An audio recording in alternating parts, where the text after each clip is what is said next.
Hi, and welcome to the Keys Please podcast. A podcast about the perks and perils of first home buying. I'm Maddy, a psychology student and compulsive planner. And I'm Tom, a math student and definitely not a compulsive planner. In today's episode, we'll be discussing renting versus buying. What's better? So, yeah, I'm excited. Yeah, pretty exciting stuff. I watched a really good YouTube video about this as well. So I might link in the blog post that corresponds with this. Yeah. It's pretty practical and everything. Yeah, it discusses some of the things that I think we're going to be talking about. So I feel like I came into this with a bias of I wouldn't say I came into this with a bias, but I came into this generally believing that buying was better. It's always better. Yeah, buying's always better, unless you can't afford it. Yeah. But, I think I changed my mind a bit. Oh, okay. Yeah. So, we'll get to that later. So before we get started with this episode, I just wanted to say a few things. Firstly, I'm sorry about that we missed an episode upload. So this episode was meant to happen last week. Yeah, sorry guys.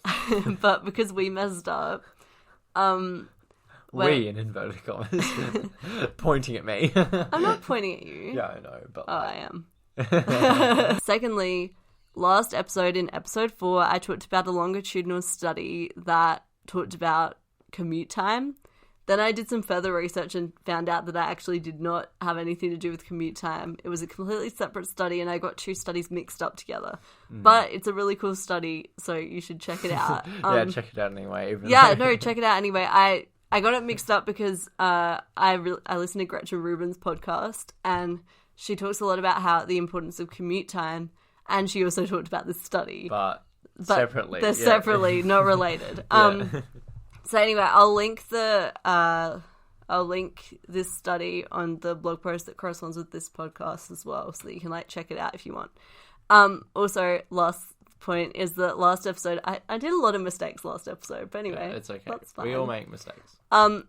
Yeah, your mistake was missing the upload. Anyway, last episode I said that I was talking about the vow and the set design. I said that Nicholas Sparks wrote the vow, and he didn't. But I'm not the only person that thought he did. There's actually a whole article that has all these different movies that people think Nicholas Sparks wrote, and he didn't actually write. So the vow is on that list, and I also link that article on this week's blog post so you can see if you're wrong as well. Look, I believed it, I'll be honest. Yeah, when I watched it, it definitely felt like a Nicholas Sparks movie. Also, just Nicholas Sparks has definitely written something called The Vow. No way, that's totally a title Nicholas Sparks would write. Yeah. Okay, so now we'll go on to the episode. To get into it, I've put together a pros and cons list for buying and renting. Mm-hmm. And because each buying pro matches up directly with one renting con and vice versa. Mm-hmm. I'm going to read out corresponding ones together. So to start off with, our first renting pro is no upfront costs, and the related buying con is that you have to save up for a deposit. Yeah, so that's I guess renting does sometimes have upfront costs. Yeah. So in terms of the bond. Yeah, okay. So no upfront costs is a bit of an exaggeration, but very minimal upfront costs compared to buying. Mm-hmm. Yeah, buying has a lot. Yeah, you can technically get near 100% mortgages, but really, yeah. How? Also, you're gonna have trouble paying that back. Yeah. They're not very common anymore. Yeah. It's possible, but it's probably not a good idea anyway. Yeah, I think I've seen a few that are 5% deposits. Yeah. If it's a large actual total price, 5% of it is a lot. Yeah. Yeah. That brings us to our next renting pro and buying con, because they're related. Is that renting is less financially stressful. Yeah. Whereas the buying con is that it's harder to afford things after your deposit payment for example, if you have a bunch of emergency expenses, like you need to like pay for an ambulance, which is like $1,000 in Australia roughly, or Yeah, it's a lot. If you don't have cover, yeah, it's crazy. yeah. If you don't, and then like I don't know, like you get in a car crash or something. Yeah, like you we'll probably need to have fix your insurance car. for most of those sort of things, but like It won't just- always cover the whole thing. yeah. Well, like also with renting, I feel like if financially stressful events come up, even though you have like a lease, it's a lot easier to move to a place that's less rent. Yeah. Whereas if you're like paying off a mortgage, it's like you're kind of locked into it. Like you could sell the house, but then like there then, goes all of your like and place to live and everything. So and you've already invested a lot of time. yeah, So there are a bunch of other costs associated with buying a house that you won't get back. yeah, exactly. So And also- you'll probably and al- lose money. And also with selling one as well, which I didn't really there's talk about much. There's a lot but of costs with if you selling. buy and then sell a house, there's a bunch of selling costs too. So yeah. So next, renting pro is that depending on your financial situation, it's more realistic. Yeah, So yeah, it's impossible for some people to pay for a deposit, and for others, it might only be possible if you get a small place, like, or somewhere far out of town, something that's going to be cheaper, and you might not want to make that sacrifice. yeah. A lot of people don't want to make that sacrifice, like especially now. Like a lot of people are choosing to rent over buying just because it's like not realistic to buy where they're renting, and they want to stay in that location. Yeah, and we talked about how important location was in the last episode. So, Yeah, it's really important for yeah, like, well-being and be underrated. convenience. Hmm. Yeah. Yeah. Anyway, moving on. The next renting pro is that there are less running costs, and like just general costs. Oh, not just running costs, but like less. General costs associated with renting. Yeah, you have to pay for less. So when you buy, you have to pay stamp duty, mortgage insurance, or LMI. We talked about both of those in The second episode. Yeah. And then legal fees or conveyancing fees for someone to like go over all the like Contracts. contracts. Yeah, when you buy. Yeah. I'm hoping to do an episode later on. So it's like, so the second episode was like unwanted costs, which is like stamp duty and LMI. But like, there's some costs that are wanted, which tend to be like inspection fees, which you're going to talk about next. But and also legal fees, like they're important, and you kind of want them. Like you don't necessarily want to pay them, but they're like things that you want to happen.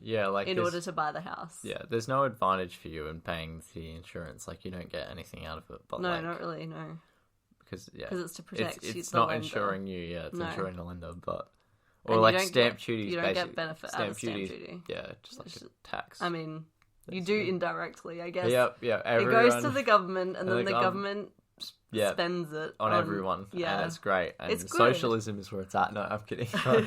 But So yeah, later on, I want to do an episode on wanted costs and like really go through like how much normal like legal fees are and like inspection fees and stuff like that. yeah. So as Maddy touched on, building and pest inspection fees. Mm-hmm. Yeah.